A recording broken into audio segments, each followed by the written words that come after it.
Hello everyone. MHSRB ఫార్మసిస్ట్కి release చేయడం జరిగింది. First shift, second shift with response షీట్స్తో పాటు రిలీజ్ చేయడం జరిగింది.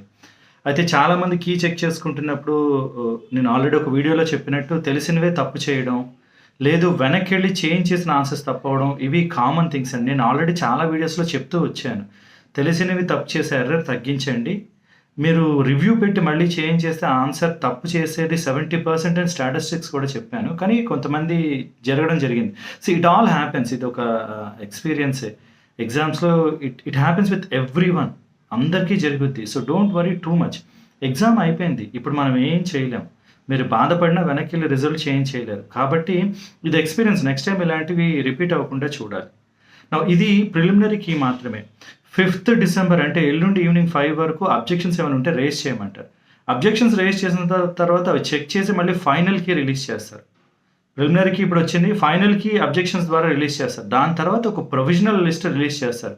ప్రొవిజనల్ లిస్ట్ అంటే ఫైనల్కి తర్వాత నార్మలైజేషన్ చేస్తారు. అంటే ఫస్ట్ సెక్షన్ సెకండ్ సెక్షన్లో ఏమైనా డిఫరెన్సెస్ ఉన్నాయో ఈక్వలైజ్ చేయడానికి నార్మలైజేషన్ చేస్తారు. నార్మలైజేషన్ చేసిన తర్వాత ఎక్స్పీరియన్స్ వాళ్ళ మార్క్స్ యాడ్ చేస్తారు. 20 మార్క్స్ అంటే highest is 20 marks. Based on their experience marks కలుస్తూ వస్తాయి.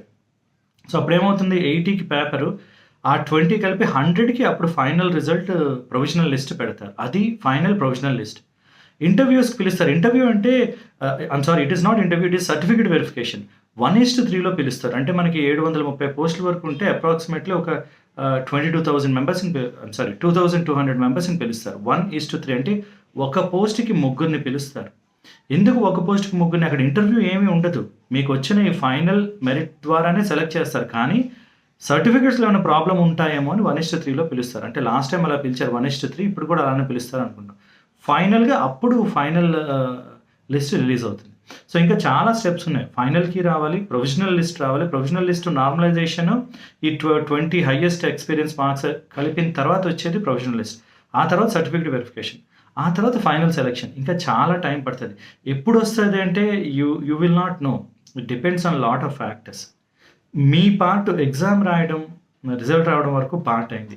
ఇప్పటి వరకు మీరు ఎంత కంగారు పడినా, జోన్లో ఎవరికి ఎన్ని మార్క్స్ వచ్చాయన్నా, నా మార్క్స్ ఇంత నాకు వస్తుందా రాదన్నా ఎవరూ చెప్పలేరండి. ఎంత రఫ్ ఎస్టిమేషన్ వేసినా చెప్పలేరు. It is not possible. ఎందుకంటే ఎవరికి ఎన్ని మార్క్స్ వచ్చి తెలియదు. మీకు వచ్చిన మార్క్స్కి మళ్ళీ ఎక్స్పీరియన్స్ వాళ్ళ మార్క్స్ యాడ్ అయితే మళ్ళీ మారుతుంది. ఇట్స్ కంప్లీట్లీ చేంజ్ అవుతుంది. సో ఎవరిని చెప్పలేం, మన చేతిలో ఊహించేది కాదు. కాబట్టి నా సిన్సియర్ సజెషన్ ఏమంటే ఇంకా దీన్ని పక్కన పెట్టాలి. రిజల్ట్ వచ్చాక సర్టిఫికేట్ వెరిఫికేషన్ అప్పుడు వెళ్ళడమే. కంగారు ఉంటుంది, యాంగ్జైటీ ఉంటుంది, తెలుసుకోవాలని ఆతృత ఉంటుంది. కానీ ఎవ్వరు ఏం చెప్పలేరు. కాబట్టి ప్లీజ్ అండర్స్టాండ్ ద ఫ్యాక్ట్. ఎవరు ఏం చెప్పలేరు. But one thing what I can tell is, ఇంతవరకు చదివారు, ఒక లెవెల్ ఆఫ్ నాలెడ్జ్ వరకు వచ్చారు. కాబట్టి దాన్ని కంటిన్యూ చేయండి. ఎందుకంటే ఫిబ్రవరిలో తెలంగాణలో మళ్ళీ నోటిఫికేషన్లు ఉన్నాయి. రీసెంట్గా హెల్త్ మినిస్టర్ ఒక 80 పోస్టుల వరకు డ్రగ్ ఇన్స్పెక్టర్ కావాలని అడుగుతున్నారు. సో డ్రగ్ ఇన్స్పెక్టర్ 80 రాకపోయినా అట్లీస్ట్ 50 అయినా వచ్చే ఛాన్స్ ఉంది. సెకండ్ వన్ గవర్నమెంట్ అనలిస్ట్ పోస్టులు ఉన్నాయి. ఇవి వచ్చే ఛాన్స్ ఉంది.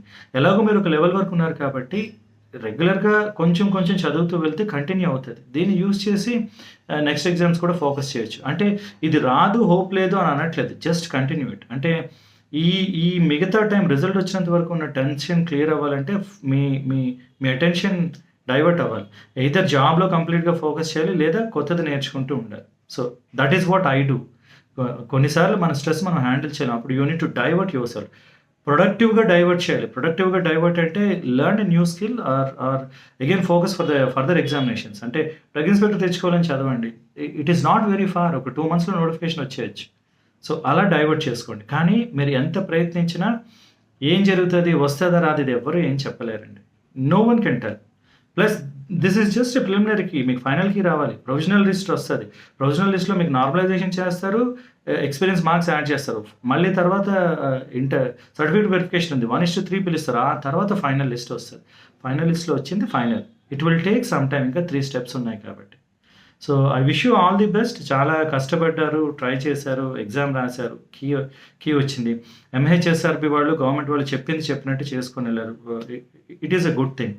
సో ఇదే స్పిరిట్తో నెక్స్ట్ వచ్చే ఎగ్జామ్స్ కూడా వాళ్ళు కండక్ట్ చేస్తారు. కాబట్టి ఫోకస్ ఫర్ ఫ్యూచర్.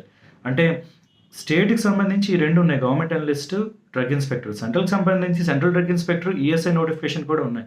కానీ సెంట్రల్ పోస్టులో ఎప్పుడు ఏజ్ రిలాక్సేషన్ తక్కువ ఉంటుంది. ఓపెన్ కేటగిరీకి 30 ఉంటుంది, బీసీకి ఇంకో 3 ఇయర్స్ 33, ఎస్సీ ఎస్టీకి 35, అంతే, అంతమించి ఎక్కువ ఇవ్వరు. ఈఎస్ఐ ఇంకా టఫ్ చేస్తున్నారు, 28 ఈఎస్ అని అంటున్నారు ఓపెన్ కేటగిరీ. స్టేట్ అయితే 44 +3 +5 ఇలా ఉంటాయి, స్టేట్కి ఛాన్స్ ఎక్కువ అనమాట. So always there is a hope, always there is a future, always there is a future. So think about it. And again my sincere suggestion, don't worry too much. మీరు ఇంకా ఎవరిని అడిగినా ఏం చెప్పినా మిక్స్డ్ రెస్పాన్సెస్ వస్తాయి తప్ప nobody can tell you. Understand this. ఒక 1 month పడుతుంది మిగతావన్నీ రావడానికి. Just calm down, divert yourself, focus on productive things. All the best.